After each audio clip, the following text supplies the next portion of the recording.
वैदिक काल। वेद शब्द का शाब्दिक अर्थ क्या है? तो ज्ञान।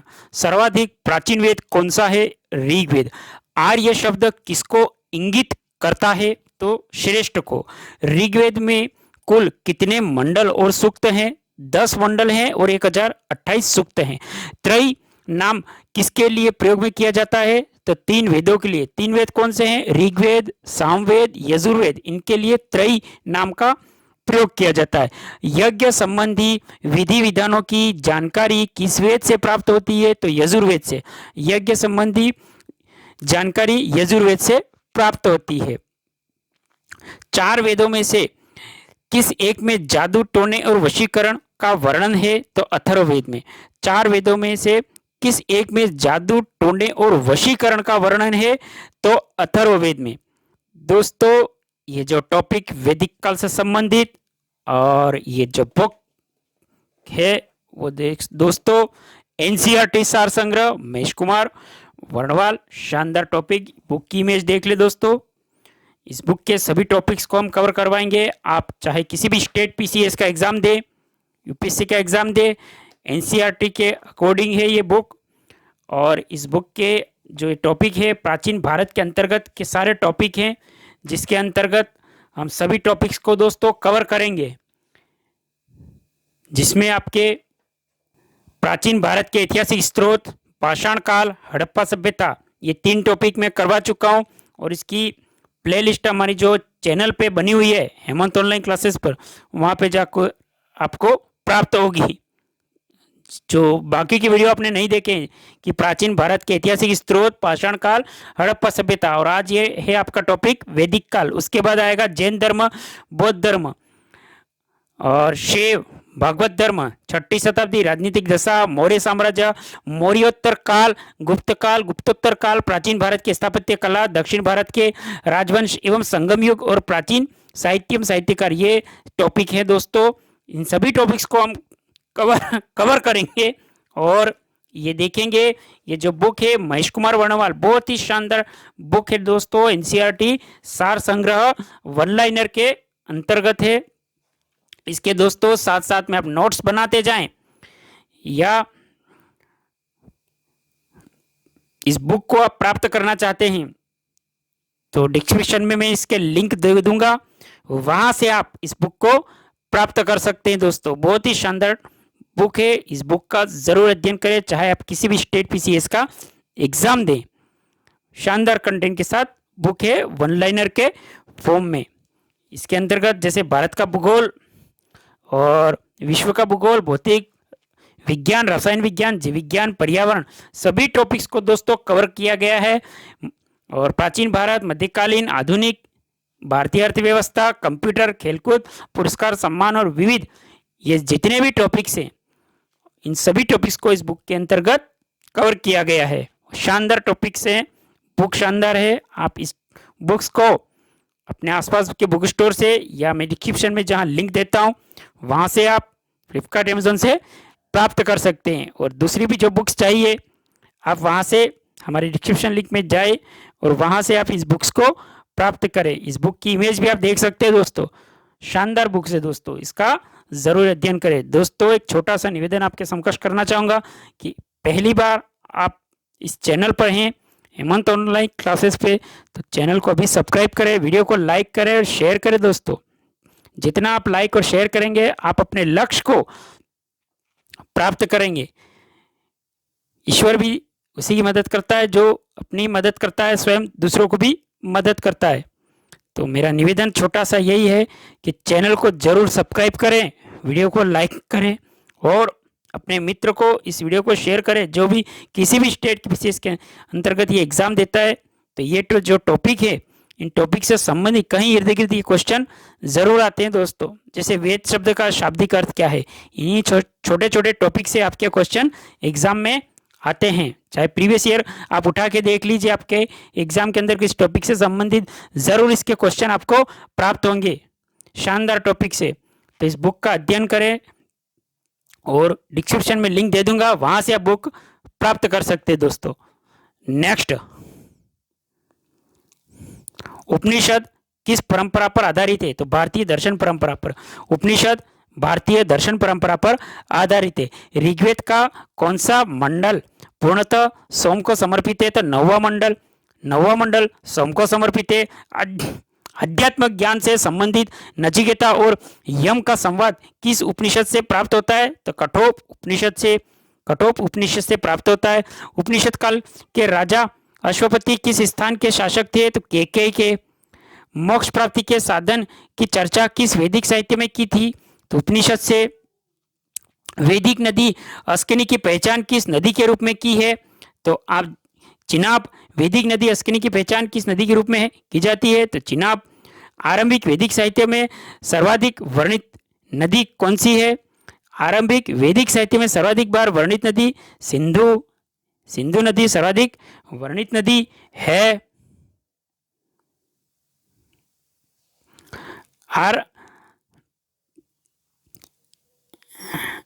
आरंभिक वैदिक साहित्य में सर्वाधिक वर्णित नदी कौन सी है? तो सिंधु नदी है। यहां देखेंगे दोस्तों, जो वेद, ब्राह्मण, सूक्त, उपनिषद, आरण्य, वेता, उपवेद, ये ऋग्वेद, यजुर्वेद, सामवेद, अथर्ववेद, तो ये वेद हैं अपने चारों, और उनसे संबंधित ब्राह्मण, किस वेद में कितने सूक्त हैं, उनसे संबंधित उपनिषद, अरण्यक, अध्येता और उपवेद, इनके कौन कौन से? तो हम पहला है जैसे कि ऋग्वेद के अंतर्गत आप देखेंगे कौशिकीय ऐत्रेय ब्राह्मण, कौशिकीय ऐत्रेय, कुल सूक्त है इसमें 1028 सूक्त। उपनिषद है कौशिकी और ऐत्रेय, अरण्यक है ऐत्रेय कौशिकी, अध्येता है होत्र, उपवेद है आयुर्वेद। तो ऋग्वेद का उपवेद कौन सा है? आयुर्वेद, प्रवर्तक प्रजापति। नेक्स्ट है यजुर्वेद, तो तैत्रीय शतपथ ब्राह्मण, यजुर्वेद के अंदर ब्राह्मण तैत्रीय और शतपथ। सूक्त ब्लैंक है दोस्तों, सूक्त यही है, 1028 नहीं दिया है यहाँ पे यजुर्वेद के सूक्त के बारे में। तो यहाँ देखेंगे यजुर्वेद तैत्रीय शतपथ, उपनिषद है तैत्रीय कट, श्वेताश्वर, ईशः, बृहदारण्यक, मैत्रेयी और अरण्यक तैत्रेय, बृहदारण्यक, शतपथ, अध्येता है अधर्वर्यु और उपवेद है धनुर्वेद और प्रवर्तक है विश्वामित्र। नेक्स्ट है सामवेद पंचविश, इसे तांडय ब्राह्मण भी कहते हैं और 1875 मंत्र हैं। उपनिषद केन, छांदोग्य, अरण्य के जैमिनीय छांदोग्य, अध्येता है उद्गाता और उपवेद है गंधर्व वेद और नारद और वेद है अथर्ववेद, ब्राह्मण है गोपद, सूक्त है 6000 मंत्र, उपनिषद है मांडुक्य, प्रश्न और मुंडक, अरण्यक है अध्येता है ब्रह्म और उपवेद है शिल्पवेद और विश्वकर्मा। और पारसियों के ग्रंथ जिंद अवेस्ता में से किस अहुर मजदा का वर्णन मिलता है? तो वह है असुरों का देवता, नेक्स्ट दोस्तों, इस सारणी के अनुसार आप इसको रजिस्टर के अंतर्गत नोट कर लें और इसी तरह इसको उतार कर बार बार इसका रिवीजन करें। वैदिक काल में प्रमुख शब्द, तो ये एक तरफ है आधुनिक नाम और एक तरफ प्राचीन नाम। जैसे कि गाय का प्राचीन नाम है अगन्या, जिसका वध न हो। राजा का प्राचीन नाम गोपा, अतिथि का गोहंत है गोहन, धनी व्यक्ति का गोमत, युद्ध का है गविष्ठ, गेसु गम्य, पुत्री का है दुहिता, अनाज का धान्य, मरुस्थल का धन्व, उपजाऊ भूमि का उर्वरा, पशु चारने योग्य भूमि का खिल्य और हल से बनी नालियां है सीता। नेक्स्ट देखिए दोस्तों, और कौन सा वेद ऋग्वेद पर आधारित संगीत में ऋचाओं का संकलन है? तो सामवेद संगीत में ऋचाओं का संकलन है। नेक्स्ट है वर्ण व्यवस्था का सर्वप्रथम विवरण कहां से है? ऋग्वेद के 10वें मंडल में। पूर्व वैदिक काल में किन दो संस्थाओं का राजा पे नियंत्रण होता था? सभा और समिति। वैदिक देवताओं का पुरोहित किसे माना जाता है? बृहस्पति को। ऋग्वैदिक काल में निष्क शब्द का प्रयोग एक आभूषण के लिए होता था, किंतु परवर्ती काल में इसका प्रयोग किस वस्तु के लिए किया जाता है? तो सिक्के। परुष मेध प्रथा का उल्लेख किस ग्रंथ के लिए? तो शतपथ ब्राह्मण। ये तो दोस्तों अपने इसके पूर्व में पढ़ ही लिया है, जैसे कि वेद, ब्राह्मण, सूक्त, उपनिषद, आरण्यक, इसका आप इसी तरह सारणी बनाए और इसका बार बार रिवीजन करें। जैसे कि ऋग्वेद के क्या ब्राह्मण है, सूक्त किसने हैं, उपनिषद कौन से हैं और इसके उपवेद कौन से, यजुर्वेद, सामवेद, अथर्ववेद, इसके भी इसी तरह आप याद कर लेंगे दोस्तों। रिवीजन जितना करेंगे उतना आपको कंठस्थ होगा हाथों हाथ। नेक्स्ट देखिए दोस्तों, छोटा सा निवेदन करना चाहूंगा आपसे कि चैनल पर पहली बार हैं तो चैनल को सब्सक्राइब करें और इस वीडियो को लाइक और शेयर करें। जितना आप लाइक, सब्सक्राइब, शेयर करेंगे ईश्वर भी आपकी सहायता करेगा आपको लक्ष्य में प्राप्त करवाने के लिए, जिस लक्ष्य के साथ आप अपनी तैयारी एग्जाम के लिए जो भी कर रहे हैं, जिस भी स्टेट पीसीएस की आप तैयारी कर रहे हैं, इस टॉपिक का अध्ययन जरूर करके जाएं। शानदार वनडे एग्जाम के लिए ये टॉपिक है, इसका जरूर अध्ययन करें। बुक है महेश कुमार वर्णवाल एनसीईआरटी सार संग्रह दोस्तों, डिस्क्रिप्शन में लिंक दे दूंगा तो वहां से इस बुक को प्राप्त कर सकते हैं। नेक्स्ट देखिए कि ईरान से भारत में आर्यों के आने की सूचना किस अभिलेख से प्राप्त होती है, तो बोगजकोई अभिलेख से। नेक्स्ट है उत्तर वैदिक काल में किस क्षेत्र में आर्य संस्कृति की धुरी समझा जाता है, तो अंग व मगध। गोत्र शब्द का प्रयोग सर्वप्रथम किस काल में हुआ, ऋग्वैदिक काल में। ऋग्वैदिक संहिता में दूसरे से सातवें मंडल तक सर्वाधिक प्राचीन माने जाते हैं, इन्हें गोत्र मंडल के नाम से भी जाना जाता है। ऋग्वेद काल में जनता का विश्वास किसमें था, बलि और कर्म कांड में। प्रसिद्ध दशराज युद्ध किस नदी के तट पे लड़ा गया, तो परुषणी और रावी नदी के तट पे लड़ा गया।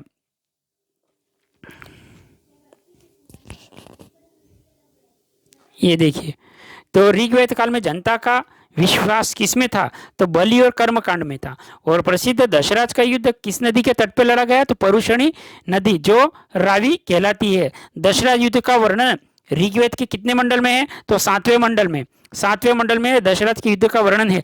आर्यों के जीविकापार्जन का मुख्य स्रोत था पशुपालन और कृषि। पशुपालन और कृषि ऋग्वेद में उल्लेखित यह शब्द कृषि उत्पाद के लिए प्रयोग किया जाता है, जो वैदिक युग में प्रचलित लोकप्रिय शासन प्रणाली का नया नाम था वंशानुगत राजतंत्र प्रणाली। आयुर्वेद अर्थात जीवन का विज्ञान का उल्लेख सर्वप्रथम किस वेद में मिलता है, तो अथर्ववेद में मिलता है। नेक्स्ट देखिए अथर्ववेद में सभा, समिति और प्रजापति की 2 पुत्रियां कहा गया। अथर्ववेद में सभा और समिति किसकी थी, प्रजापति की 2 पुत्रियां। गायत्री मंत्र का उल्लेख ऋग्वेद के 3रे मंडल में मिलता है। ऋग्वेद में किसको युद्ध का देवता माना जाता है, तो इंद्र को युद्ध का देवता माना जाता है।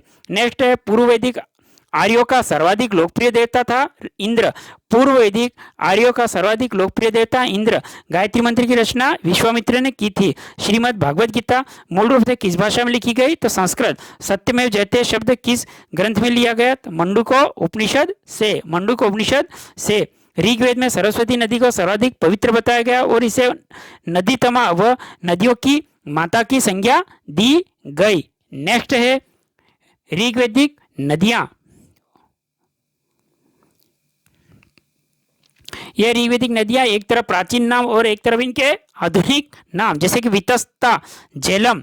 प्राचीन नाम तो वितस्ता, आधुनिक है झेलम। फिर विपाशा, व्यास, द्रशतवती या द्रसदती, घग्गर, चौतंगा, कृभु, करुम, कुंभा, काबुल, सादानीरा, गंडक, अस्कनी चिनाब, शतुद्री सतलज, गोमल गोमती, सिंधु सिंध, सरस्वती घग्गर, सुषोमा सोहन और सुवास्तु है स्वात। सुषोमा सोहन, सुवास्तु स्वात। ये दोस्तों एक तरफ तो नदियों के प्राचीन नाम थे, एक तरफ आधुनिक नाम थे। ऋग्वेद की मूल लिपि क्या थी, ब्राह्मी। जीविकोपार्जन हेतु वेदांग पढ़ाने वाला अध्यापक क्या कहलाता है, उपाध्याय। ऋग्वैदिक जीविकोपार्जन हेतु वेदांग पढ़ाने वाला अध्यापक क्या कहलाता है, उपाध्याय। राजा की उत्पत्ति का सिद्धांत किस ब्राह्मण ग्रंथ में मिलता है, ऐत्रेय ब्राह्मण में। शूल सूत्र किस विषय से संबंधित पुस्तक है, ज्यामिति। अस्तोमा सदगमय वाक्यांश कहां से लिया गया, बृहदारण्यक उपनिषद से। चरक संहिता नामक पुस्तक किस विषय से संबंधित है, चिकित्सा से। और याज्ञवल्क्य गार्गी संवाद का उल्लेख है बृहदारण्यक उपनिषद में। नेक्स्ट है और अंतिम है आपके वैदिक काल में लंबे समय तक अविवाहित रहने वाली कन्या को क्या कहा जाता? अमाजू। अमाजू। वैदिक काल में द्विज श्रेणी में कौन शामिल थे? तो ब्राह्मण, क्षत्रिय, वैश्य। ब्राह्मण, क्षत्रिय और वैश्य। ऋग्वेद में सरस्वती नदी को सर्वाधिक पवित्र बताया और इसी को नदीतमा, नदियों की माता की संज्ञा दी गई। दोस्तों ये वन लाइनर के फॉर्म में वैदिक काल से संबंधित टॉपिक आपका पूरा हुआ। शानदार टॉपिक है। इस टॉपिक का दोस्तों इस वीडियो को 2 से 4 बार देखकर आप रिवीजन करेंगे और रजिस्टर के अंदर साथ साथ नोट कर लेंगे। और दोस्तों छोटा सा निवेदन आपके समक्ष करना चाहूँगा, पहली बार अगर हम इस चैनल पर हैं, Hemant online classes YouTube channel पर हैं या तो अभी सब्सक्राइब करें, फेसबुक पे हैं तो हेमंत ऑनलाइन क्लासेस पेज को फॉलो करें, लाइक करें, शेयर करें और YouTube channel Hemant online classes को आप सब्सक्राइब करें, लाइक करें, शेयर करें। लाइक करना, सब्सक्राइब करना, बेल वाले नोटिफिकेशन घंटी को ऑन कर लें जिससे आने वाले नए वीडियो बैक टू बैक जिसके आ रहे हैं इस जो बुक से संबंधित एनसीईआरटी सार संग्रह तो आपको प्राप्त होते रहे। तो बेल वाले नोटिफिकेशन घंटी को ज़रूर ऑन करें और लाइक शेयर सब्सक्राइब, आपका जो मित्र है, परम मित्र, उसको ग्रुप्स में शेयर करके इसके बारे में डिस्कशन करें।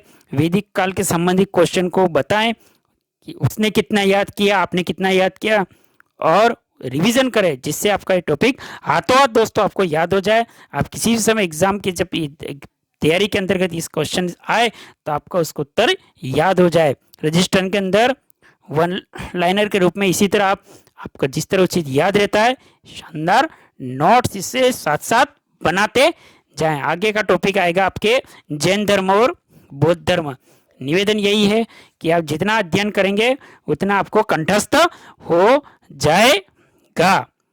तो इसको टॉपिक को अच्छी तरह से याद कर ले दोस्तों।